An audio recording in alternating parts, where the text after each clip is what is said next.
कि वे आए और इस आम सभा को संबोधित करें। कामिल सीताराम येचुरी, कामिल सीताराम येचुरी को लाल सलाम, कामिल सीताराम येचुरी को लाल सलाम।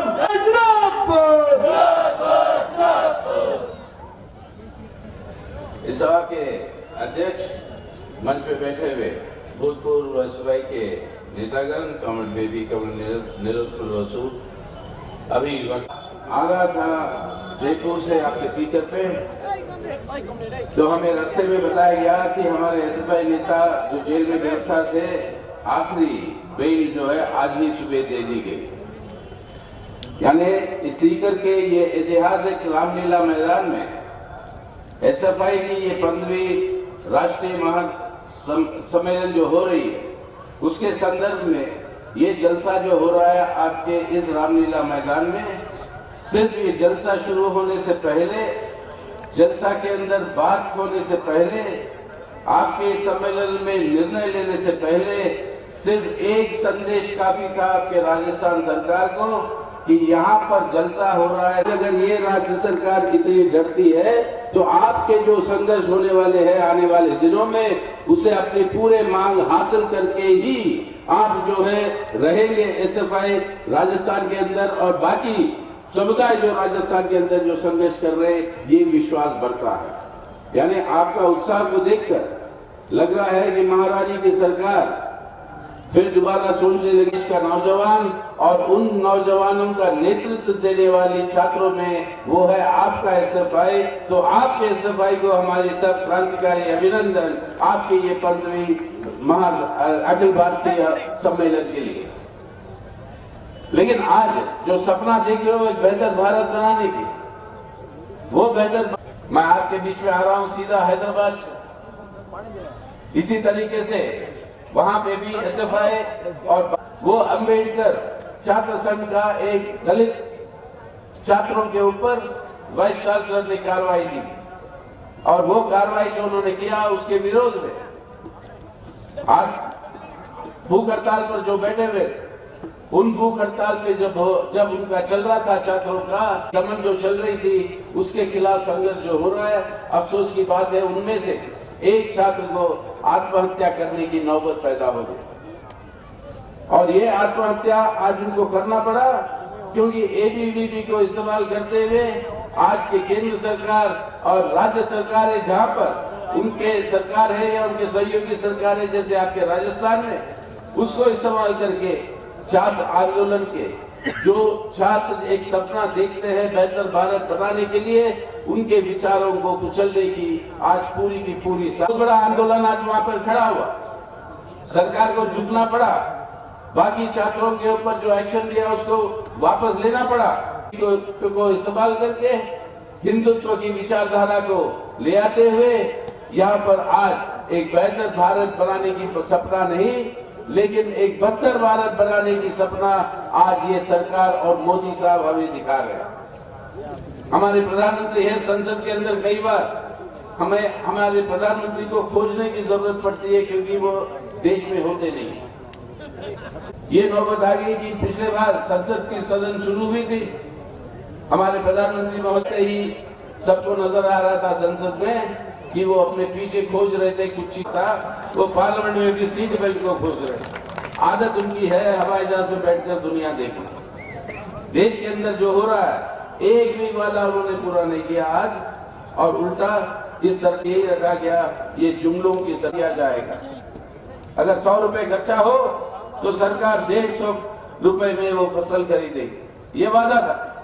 आज क्या हो रहा है, 100 रुपए सा उस कर्जा को वापस ना देने की नौबत में वो किसान आत्महत्याएं कर रहे हैं। आत्महत्याओं की तादाद मोदी सरकार आने के बाद 26% बढ़ी है पूरे हिंदुस्तान के अंदर। 26% किसानों की आत्महत्या बढ़ी। अगर हमारे देश के अन्नदाता, हमारे किसानों सिंचाई की बंदोबस्त नहीं हुई, कुछ पानी नहीं मिलता, कई जगह पर बाढ़ से नुकसान हो रहा है पूरे कई प्रांतों में अपने हिंदुस्तान में, और आपके इस इलाके में, शेखावती इलाके में तरफ छात्रों के अंदर आज आत्मा जो है, ये हमारी नौजवान की शक्ति है जो भारत की असली शक्ति है। अगर हर नौजवान को रोजगार दो, हर नौजवान को शिक्षा दे। आधा हिस्सा हमारी आबादी की जितनी संपत्ति है वो सिर्फ 56 लोगों के हाथ में। अपने देश की हालत क्या है? 100 हमारे देश के अंदर महाकरोड़पति है, 100, और इन 100 महाकरोड़ मोदी साहब आज सीख रहे हैं और देश की संसद में की मजदूरों के लिए जो वेतन आप दे रहे हो उससे उसका गुजारा नहीं हो सकता है। यानी वो मेहनत कर जनता, किसान मजदूर, जो छोटा भाई का दुशासन, दुर्योधन और दुशासन और कौरव के भाइयों का महाभारत की कहानी में एक राजनीति थी, और वो राजनीति क्या थी? पांडव और कौरवों के बीच में लड़ाई करवाना, भाई और भाई के बीच में। एक बहन द्रौपदी का इज्जत लूटने की कोशिश करना, और इस तरीके की राजनीति के चलते हुए महाभारत की कहानी आगे में हुआ क्या, होता क्या है? पूरा का पूरा कुरुवंश का सर्वनाश। वही दुर्योधन दुशासन की राजनीति आज हमारे देश के अंदर ये भाजपा और आरएसएस की राजनीति है। नफरत फैलाते हुए, बहनों की इज्जत के ऊपर हमला करते हुए जिस तरीके से कुरुवंश का सर्वनाश हुआ, उसी तरीके से भारत का सर्वनाश करने के लिए ये सांप्रदायिक राजनीति है, जिसको बिना हराए हुए कोई बेहतर भारत का निर्माण नहीं हो सकता। तो आज ये संकल्प आप सब लोगों को लेनी कि एक बेहतर भारत, इसलिए आज इस 40 सालों कॉलेज में हर स्कूल में फैलता ही गया, बढ़ता ही गया, लेकिन उसको पीछे हटाने की ताकत या खत्म करने की ताकत आज तक पैदा नहीं हुई।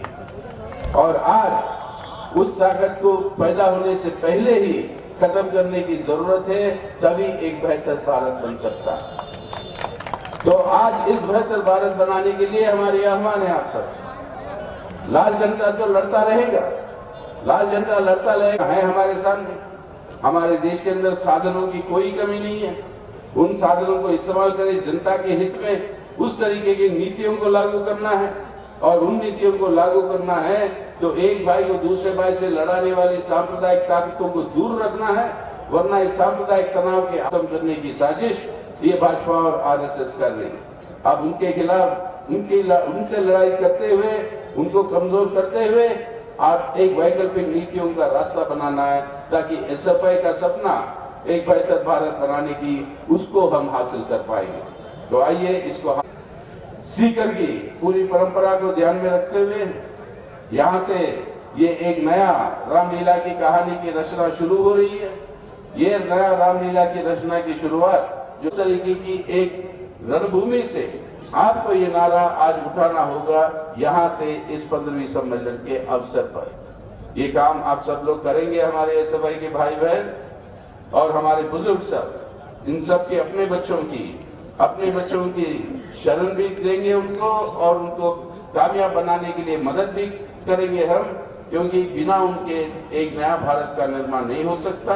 वो नया भारत आप लोग करोगे मेरे भाइयों बहनों, और ये इस विश्वास के साथ आप सबको फिर से एक बार इंकलाब जिंदाबाद का नारा देते हुए मैं मेरी बात खत्म कर रहा हूँ। इंकलाब जिंदाबाद,